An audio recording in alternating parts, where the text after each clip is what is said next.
என்னோட கருத்து இந்த சமூகத்துக்கு பயனுள்ளதாக இருக்குன்னு நினைக்கிறவங்க மட்டும் இந்த மூவேந்தர் மீடியாவை சப்ஸ்கிரைபிள் பண்ணிட்டு பெல் ஐக்கானை ஆள் கொடுத்து ஃபாலோ பண்ணிக்கோங்க. நன்றி.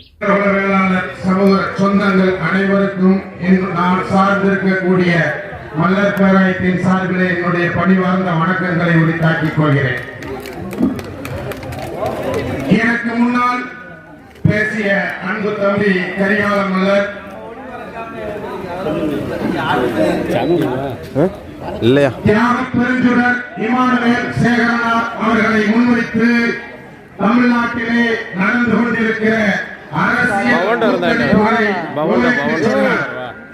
என்னை பொறுத்தவரை 100 ஆண்டு காலமாக இந்த இனத்தை வீழ்த்துவதற்கு இங்கே ஒரு போர் நடந்து கொண்டிருக்கிறது. தேவேந்திர குல வேளாளர் சமூகம் போரிட்டுக் கொண்டிருக்கிறது.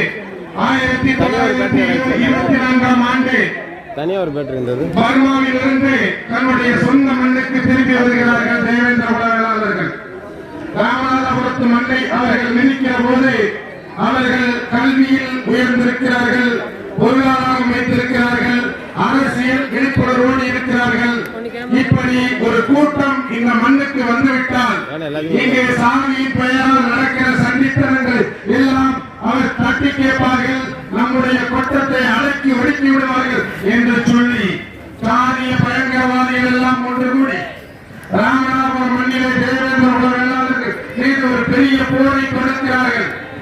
1924 கொடுக்கப்பட்ட போர் 1957 உச்சகட்டத்தை அடைகிறது. முதுகுளத்தூர் மண்ணிலே இந்தியாவிலே பெரிய கட்சியாக அறியப்படுகிற கம்யூனிஸ்ட் கட்சி அங்கு கால் வைக்க முடியல, திராவிட கட்சிகள் காலூற்ற முடியவில்லை.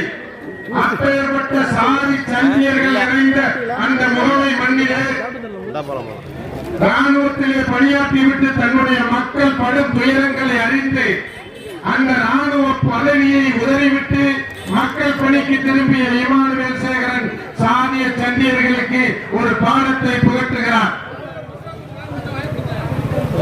காலகாலமாக இந்த மக்களை இணைத்து பிழைக்கலாம், அடித்து ஒடுக்கிவிடலாம் என்கிற கனவு கொண்டு கொண்டிருந்த அந்த சாதிய பயங்கரவாதிகளுக்கு ஒரு சரியான பாடம் புகட்டுகிறார். இமானுவேல் சேகரன் கால்பட்ட மண்ணிலெல்லாம் புரட்சி வெடிக்கிறது. மக்கள் வந்து பெரிய அளவில் எழுச்சியோடு இந்த சாதிய பயங்கரவாதிகள் செய்த அநியாயங்களுக்கு எல்லாம் பதிலடி கொடுக்கிறார்கள். உச்சபட்சமாக இமானுவேல் சேகரனை படுகொலை செய்து முதுகுளத்தூரிலே தேவேந்திர குல வேளாளர்கள் மீது ஒரு பெரும் போரை கொடுக்கிறார்கள். அந்த போரையும் முறியடித்து இந்த சமூகம் எழுகிறது.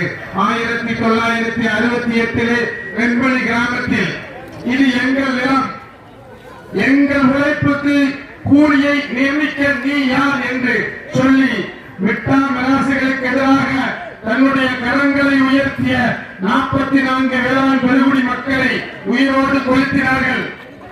அன்றைக்கு ஆட்சி கட்டிலே இருந்த அண்ணாதுரை அவர்கள் அந்த கொலையாளிகளை நீதிமன்றத்தின் மூலம் சட்டத்தின் வழியாக விடுதலை செய்து ஆறிலே வரக்கூடிய பண்ணையார் விவசாய குடிகளை கொண்டார் என்பதை நம்ப முடியவில்லை என்று சொல்லி அந்த வழக்கை விடுதலை செய்தது. வரலாறு எப்போதும் அப்படியே சென்று விடாது, அது திரும்பும்.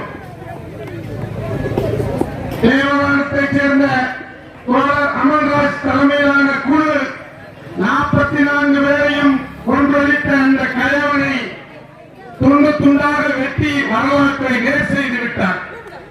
ஒவ்வொரு காலகட்டமாக போர் நடக்கிறது. போரிலே போட்டாலும் வென்றாலும் இந்த மக்கள் போர்க்களத்திலிருந்து ஒருபோதும் பின்வாங்கவில்லை. 1979ஆம் ஆண்டு சிவகங்கை மாவட்டத்திலே உஞ்சனை என்கிற கிராமத்தில் கலனி பெரிய ஐயனார் என்கிற கோவிலிலே கோவில் எடுத்து வருகிறார்கள். அந்த கோவிலுக்கு உரிமையுடைய தேவேந்திர குல வேளாளர்கள் புறவை எடுத்து வருகிற போது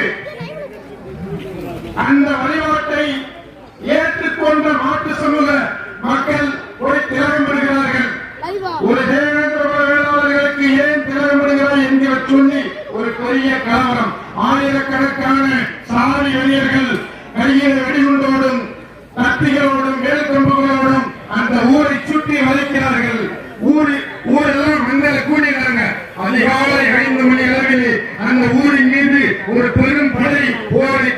என்று 5 மாவீரர்கள் முன்னாடி நின்று தங்களுடைய உயிரை பறிகொடுத்து அந்த போரில் இருந்து அந்த ஊரை காப்பாற்றுவார். அன்றைக்கு ஆட்சி கட்டில் இருந்த எம்ஜிஆர் 5 பேர் படுகொலையாகிவிட்டார்கள். 25 பேர் குற்றுயிரும் கொலையுமாக மருத்துவமனையில் சேர்க்கப்பட்டு விட்டார்கள். அவர்களுக்கு நிதி கொடுப்பதற்கு அரசு கட்டணாவில் பணம் இல்லை என்று சொன்னவர் தான் அன்றைய முதலமைச்சர் எம்ஜிஆர். அவர் தான் நாம 8வது வள்ளல் எம்ஜிஆர் சொல்லிட்டு இருக்கோம். அவர் ஈழத்தமிழர்களுக்கு நிறைய செஞ்சார்கள் சொல்றோம். ஆனால் 1979 ஒன்றிணை படுகொலையின் போது எம்ஜிஆர் மட்டுமல்ல, அன்றைக்கு தமிழ்நாட்டிலே அரசியல் நடத்திக் கொண்டிருக்கிற அத்தனை கட்சிகளும் அத்தனை சமூகங்களும் இந்த சொல்லுது. அப்போ ஒரு போர் நடந்து கொண்டிருக்கிறது. இந்த போரில் வெற்றி பெற வேண்டும் என்று சொன்னார். வரலாற்றை சொல்லிதான் தலைமுறையை உருவாக்க முடியும். அரசியலை உயர்த்தி பிடித்துதான் அதிகாரத்தை வென்றெடுக்க முடியும். அத்தகைய ஒரு சிந்தனைக்கு ஒரு வலுவாக அடித்தளம் அமைத்திருக்கிறது இந்த கோல்வார்பட்டி கிராமம். இந்த சிலை திறப்பு என்பது தேவேந்திர குல வேளாளர்களுடைய அரசியல் வளர்ச்சியை, சமூக ஒருங்கிணைப்பை, அதிகார வேட்கையை உணர்த்துவதாக இருக்கிறது. தொடர்ந்து இந்த சமூகத்திற்கு எதிராக எத்தனையோ துப்பாக்கி சூடுகள், எத்தனையோ கலவரங்கள், எத்தனையோ கைதுகள் தொடர்ந்து அந்த சமூகம் போராடிக் கொண்டே இருக்கிறது. இந்த சமூகத்தினுடைய வீரம் நிறைந்த போராட்ட வரலாற்றை எழுத வேண்டும் என்று சொன்னால் 18பட்டி சாத்தூர் 18பட்டி கிராமத்திற்கும் ஒரு பெரும் பாகம் இருக்கிறது. அந்த வரலாறை விவரித்து சொல்ல வேண்டும் என்று சொன்னால் குறைஞ்சது 5 மணி நேரம் ஆகும்.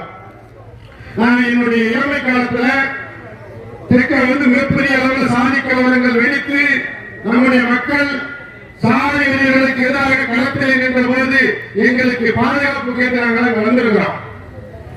எங்களை காவல்துறை நெருங்க முடியாத அளவுக்கு பாதுகாப்பு கொடுத்த மண் தான் இந்த மண். இந்த மண்ணுக்கு என்று ஒரு வரலாறு இருக்கிறது. இந்த மண்ணின் மக்களுக்கு என்று ஒரு வரலாறு இருக்கிறது.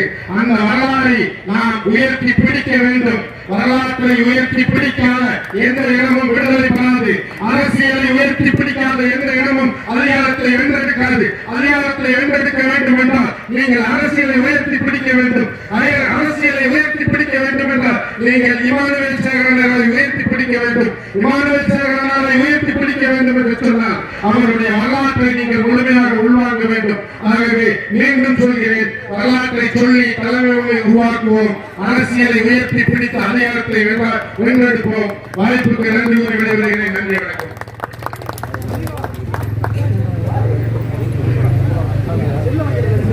அருமையாக வாழ்த்துறை கருத்தில் வழங்கிய தமிழ் மாணவர்களுக்கு நன்றி.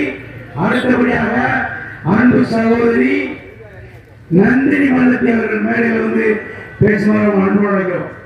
நந்தினி மல்லத்தி அவர்கள் உடனே மேடைக்கு வருவோம்.